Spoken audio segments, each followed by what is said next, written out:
civilization progressed and imminence of war with the West was looming. However, Nishida, from the problem of Japanese culture on, which is both a lecture and a book, seemed to formulate the issue of sovereignty into the question of who is the sovereign.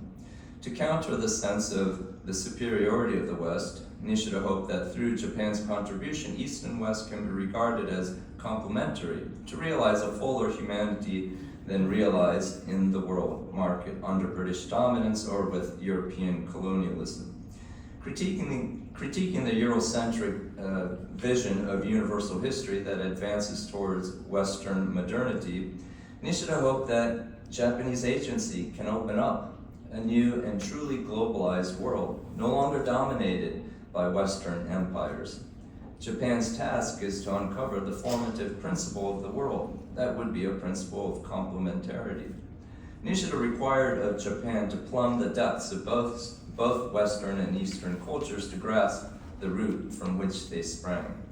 Nishida believed that this complementarity can be found in Japanese modernity that incorporates science and technology along with Eastern traditions.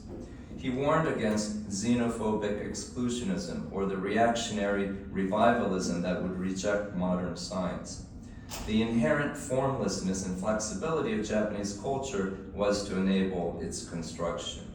But was it through formless self-negation or imperialist self-imposition that the attempt was made to Japanize Korean and Taiwanese subjects of the empire? Mutual encounter among cultures can only occur by way of self-negation, each negating its ethno-egoism. Nishida says, we should caution ourselves against subjectifying Japan, that is, making Japan a subject at the expense of objectifying other nations. Each state, including Japan, must recognize its non-substantiality by negating its self-assertion to express the world's self-formation through mutual relations.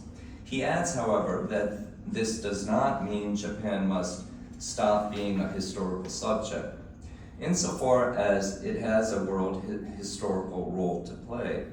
The line between ego assertion and rightful guidance here is a difficult one to navigate. Nishida's intent, however, was to offer an alternative not only to Western Eurocentrism, but also to militarist Japanocentrism.